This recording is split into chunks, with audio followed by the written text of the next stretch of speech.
Hello, everyone. Let me get my screen going.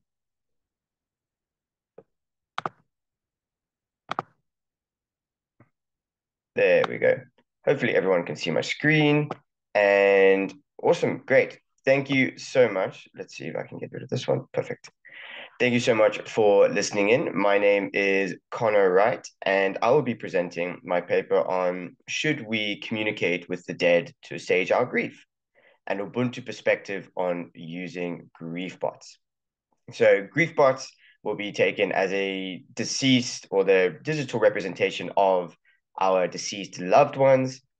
And this will be excluding celebrities in this case, where there are cases where families have not been asked for their consent families of the celebrity have not been asked for their consent towards creating the digital representation. But in my paper, I'll assume within the more sort of local context, more familial context, that this has been the case.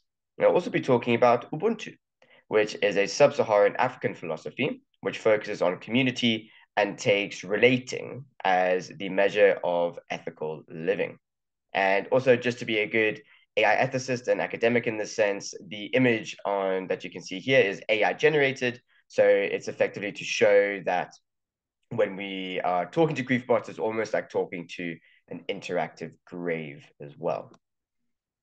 Okay, so what I would like to do is just ask a quick question. And I'd like this question just to be in the back of your mind when listening to this presentation is what would your first text message be?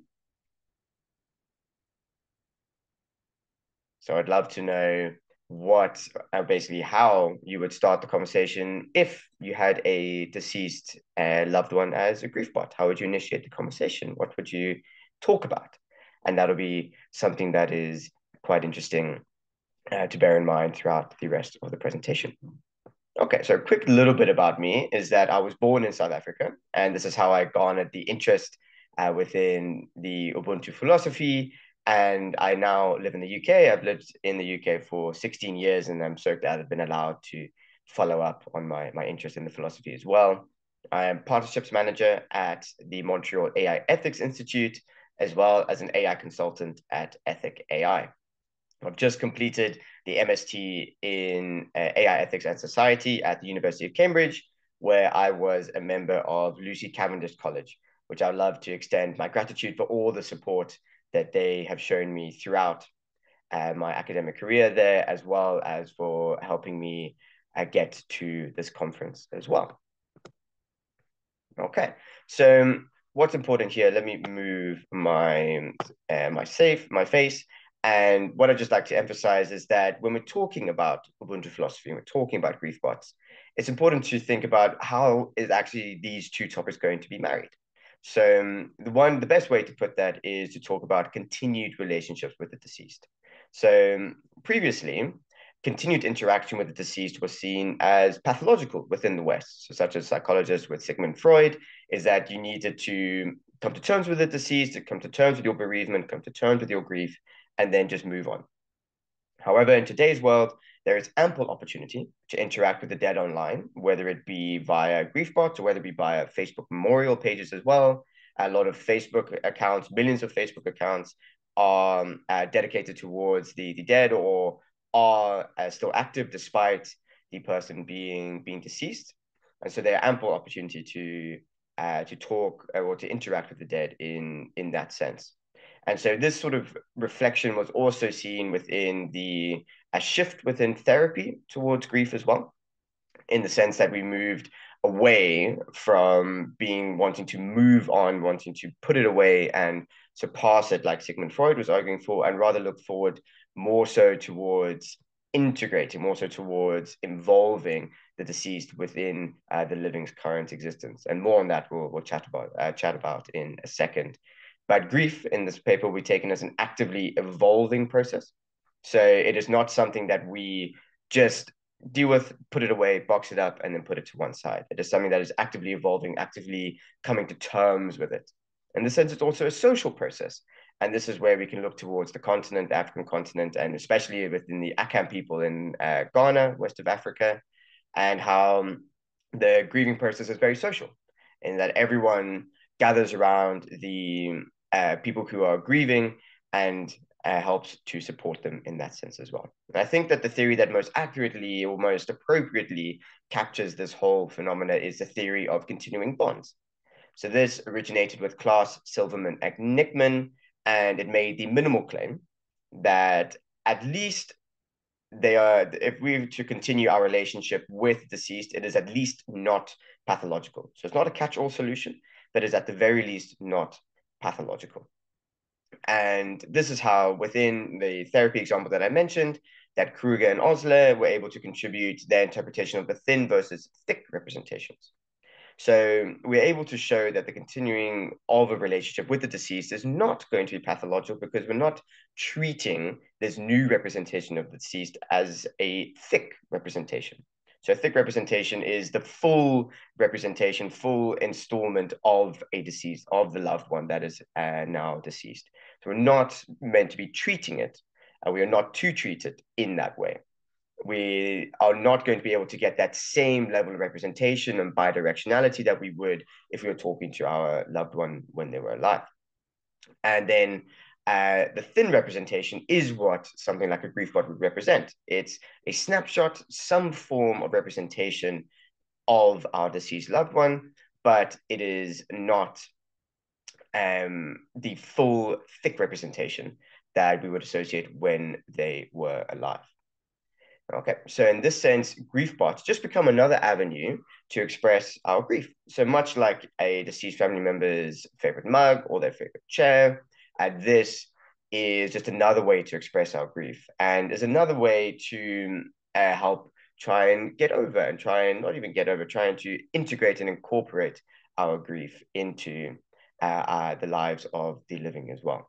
So in this sense, it's almost externalizing, according to Elder, our internal conversations. So it is providing sort of an outlet for the internal conversations that we would be having with the deceased. So being, talking about them, asking for advice. It's another way to express that, almost like talking to an interactive gravestone in that sense. And within this, there is the critique from Nell Noddings that this is the bidirectionality is an issue. So you'll never be able to get the full sense of that family member, but then this is where the thin representation comes in and becomes quite important. So within that as well, we get on to the Ubuntu perspective contributions. So for me, I chose an interpretation of the Ubuntu philosophy according to Thaddeus Metz.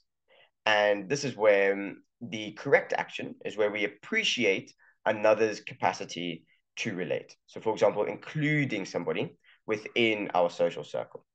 And this is the measure of correct action. The measure of incorrect action is when we actively depreciate someone else's capacity to relate, so such as excluding them. And within his secular modal relational theory, he talks about when we are relating as a subject and relating as an object. So when we relate as a subject, we are exhibiting solidarity with another. We are actively caring and genuinely wanting to foster the goals that this other may have.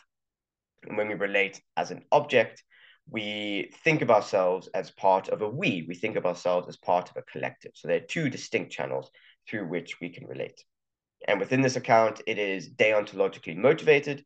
So we have positive and negative duties. We're not working towards an ultimate perfect goal. We are abiding by our duties. So we have a positive duty to act friendly to somebody, and we have a negative duty to not act unfriendly to somebody else. And within this is not a constant relational mission, but it is rather there is a degree of appropriateness. So there are cases where relating as a subject and an object, or relating to something as a subject and an object, is going to be correct. And there are other instances where believing that something can relate as a subject and an object is incorrect. And this will be the main strength of the Ubuntu philosophy, in the sense that it can delineate when to relate as a subject and when to relate to something as a subject and when to relate to something as an object. So my example I want to show is with Lambda and with Blake Lemoine. So back absolute millennia, it seems, to 2022, is when Blake Lemoine believed that the Google's large language model Lambda, which now forms part of their Gemini model, became sentient. And he published his conversations with it, and he believed that Lambda is now sentient.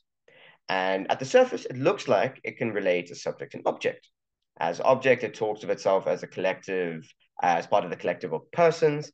And as a subject, it seems to be taking some form of solidarity or care towards Mets and towards others as well. However, when we scratch below that, we can see that, applying the Ubuntu framework in the sense that it can only relate as an object. So it can think of itself as part of the we. That seems to be fair. But as a subject, it doesn't seem to actually be presenting that genuine care. And this has something to do with its architecture in terms of being transformer architecture and in terms of its token prediction, that it's just aiming for the next best word. It's not aiming for showing compassion or exhibiting solidarity. It is just aiming to predict the next best sentence that is going to carry on the conversation. So whatever Blake Lemoine wants to hear, that is what it will produce. And so this is an example of where it can relate as object, but then we do not want to relate to it as subject due to not being able to exhibit solidarity, genuine care towards another. And so then I move on to my use case. And then even actually before doing so, I entertained some critiques from towards the Ubuntu philosophy account as I've interpreted it according to Metz. And these come from Alan Wood, Magobi Marumos, and Jason Van Neker. And I won't go into too much detail, but effectively I entertained this within my paper. I entertained their critiques, and then I still show that my the interpretation that I adopt towards the Ubuntu philosophy or the framework that I adopt will still be appropriate.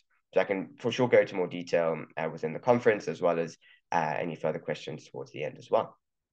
So within the use case, I chose the example of Eugenia Koida, who is the founder of Replica, an AI companion service, and her best friend, Roman Mazurenko, who unfortunately passed away in 2015. And within this, what happened was that Eugenia Koida got the permission of 10 family members, family members and friends, so 10 in total, of Roman Mazurenko to provide their interactions with him. And then she used her own to generate basically 8,000 lines of text to then program a Griefbot of Roman Mazurenko. And they interacted and helped basically to help the family grieve and to help her grieve as well. And what then happens within this is that we're able to see again how the Ubuntu philosophy can appropriately almost allow us to handle this kind of a situation. So within this, the Mazurenko chatbot was definitely seen as capable of relating as an object because the family included it within its circle. It found that it was able to interact with the essence of their son as well, and their brother and their friend.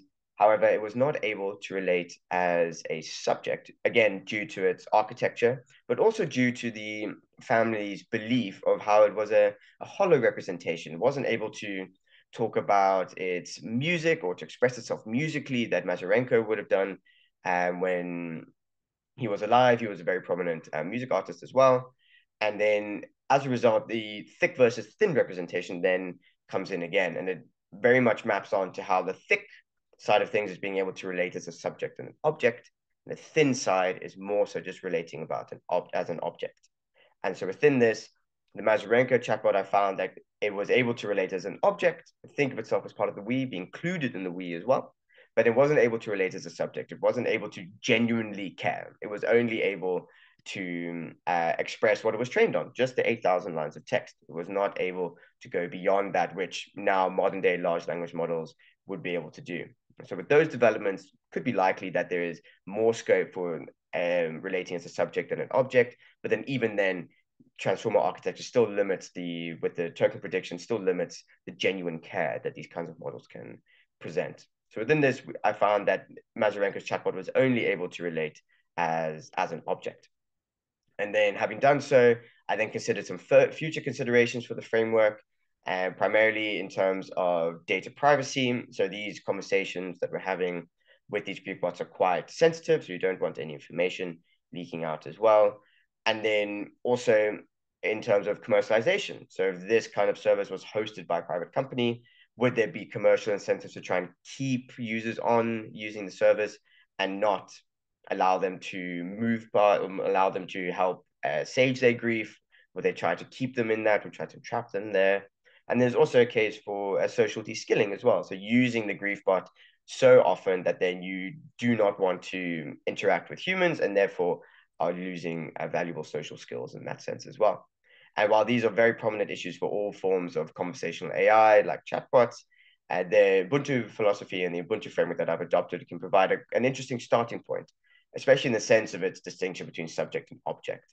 By doing so, we're able to distinguish between what can relate as object and what can relate as both, and then able to avoid some of the detachment if we're able to make that distinction that, okay, Lambda or this Griefbot cannot relate as a subject and an object, just an object. It's a thin representation rather than a thick representation. So I think it can provide a useful starting ground for helping to stave away from these other kinds of detachment or attachment issues and allow us to be more detached. Okay. And with that, these are my references. Thank you so much for listening. And I hope that you've been able to think about the question that I started with at the beginning of the presentation is what would your first text message be? And I hope that you've enjoyed my presentation, and I look forward to hearing many of your thoughts at the conference and for hearing many other thoughts throughout the conference as well. Thank you so much.